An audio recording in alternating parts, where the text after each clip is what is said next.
આ લેખમાં આપણે પૂર્વજન્મના કારણોથી લઈને કંસના વધ સુધીની તમામ ઘટનાઓને આવરી લઈશું. શ્રીકૃષ્ણ જન્મોત્સવ એક સંપૂર્ણ પૌરાણિક અને આધ્યાત્મિક દર્શન. 1. પ્રસ્તાવના અવતારની પૂર્વભૂમિકા. ભારતીય સંસ્કૃતિમાં શ્રીકૃષ્ણને પૂર્ણ પુરુષોત્તમ માનવામાં આવે છે. જ્યારે આપણે તેમના જન્મની વાત કરીએ છીએ ત્યારે તે માત્ર એક જૈવિક ઘટના નથી, પરંતુ બ્રહ્માંડની સર્વોચ્ચ શક્તિનું પૃથ્વી પરનું આગમન છે. દ્વાપર યુગના અંતમાં જ્યારે અધર્મ તેના ચરમસીમાએ હતો ત્યારે ધરતી માતા ભૂદેવી અત્યાચારી રાજાઓના ભારથી દબાઈ ગઈ હતી. તે સમયે પૃથ્વીએ ગાયનું રૂપ ધારણ કર્યું અને રડતી રડતી બ્રહ્માજી પાસે ગઈ. બ્રહ્માજીએ તમામ દેવતાઓ સાથે મળીને ભગવાન વિષ્ણુની સ્તુતિ કરી. આ સમયે ભગવાને આશ્વાસન આપ્યું હતું કે તેઓ ટૂંક સમયમાં યદુકુળમાં જન્મ લઈને પૃથ્વીનો ભાર હળવો કરશે. 2. પૂર્વજન્મનું રહસ્ય. પૃથ્વી અને સુતપાની તપસ્યા. શ્રીકૃષ્ણ દેવકી અને વસુદેવના પેટે જ કેમ જન્મ્યા? તેની પાછળ એક પૌરાણિક રહસ્ય છે. હજારો વર્ષો પહેલા સત્યયુગમાં વસુદેવ અને દેવકી સુતપા અને પૃથ્વી તરીકે જન્મ્યા હતા. તેમણે ભગવાન વિષ્ણુને પ્રસન્ન કરવા માટે કઠોર તપસ્યા કરી હતી. જ્યારે ભગવાન પ્રગટ થયા અને વરદાન માંગવાનું કહ્યું ત્યારે પૃથ્વીએ માતૃત્વની ભાવનામાં આવીને કહી દીધું, પ્રભુ, મારે તમારા જેવો જ પુત્ર જોઈએ છે. ભગવાને સ્મિત કરતા કહ્યું, મારા જેવો તો આ બ્રહ્માંડમાં માત્ર હું જ છું, તેથી હું પોતે જ તમારા પુત્ર તરીકે જન્મ લઈશ. ભગવાને તેમને 3 જન્મો આપ્યા. 1. પ્રથમ જન્મમાં તેઓ પૃથ્વી ગર્ભ તરીકે જન્મ્યા. 2. બીજા જન્મમાં અદિતિ અને કશ્યપ ભગવાન વામન અવતાર તરીકે આવ્યા. 3. ત્રીજા જન્મમાં તેઓ દેવકી અને વસુદેવના ઘરે કૃષ્ણ તરીકે પધાર્યા. 3. મથુરાનું રાજનૈતિક વાતાવરણ અને કંસનો અત્યાચાર. તે સમયે મથુરામાં ઉગ્રસેનનું શાસન હતું, પરંતુ તેમનો પુત્ર કંસ અત્યંત મહત્વકાંક્ષી અને ક્રૂર હતો. તેણે પોતાના પિતાને ગાદી પરથી ઉતારી જેલમાં નાખી દીધા અને પોતે રાજા બની બેઠો. કંસે રાક્ષસો સાથે હાથ મિલાવ્યા હતા અને ઋષિ મુનિઓ તથા ગાયો પર અત્યાચાર કરવાનું શરૂ કર્યું હતું. કંસ પોતાની બહેન દેવકીને ખૂબ પ્રેમ કરતો હતો, પરંતુ જ્યારે દેવકી અને વસુદેવના લગ્ન પ્રસંગે આકાશવાણી થઈ કે દેવકીનું 8મું સંતાન તારો કાળ બનશે, ત્યારે કંસનો અહંકાર જાગી ઉઠ્યો. તેને લાગ્યું કે તે મૃત્યુને પણ હરાવી શકે છે. તેણે પોતાના પ્રેમને ત્યાગીને દેવકી અને વસુદેવને કારાવાસમાં પૂરી દીધા. 4. 6. બાળકોનો વધ અને શેષનાગનું પ્રાગટ્ય.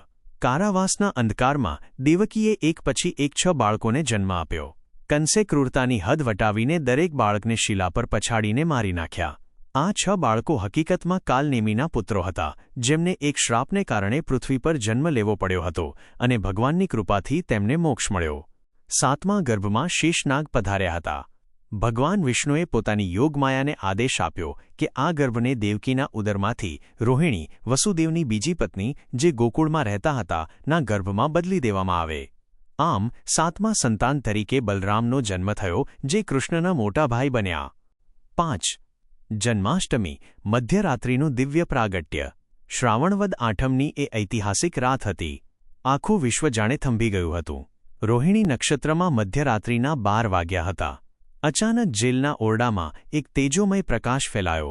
શંખ, ચક્ર, ગદા અને પદ્મ ધારણ કરેલા ભગવાન નારાયણ ચતુર્ભુજ રૂપમાં પ્રગટ થયા. દેવકી અને વસુદેવ સ્તબ્ધ થઈ ગયા. ભગવાને તેમને આશ્વાસન આપ્યું અને કહ્યું કે હવે તેઓ એક શિષ્ય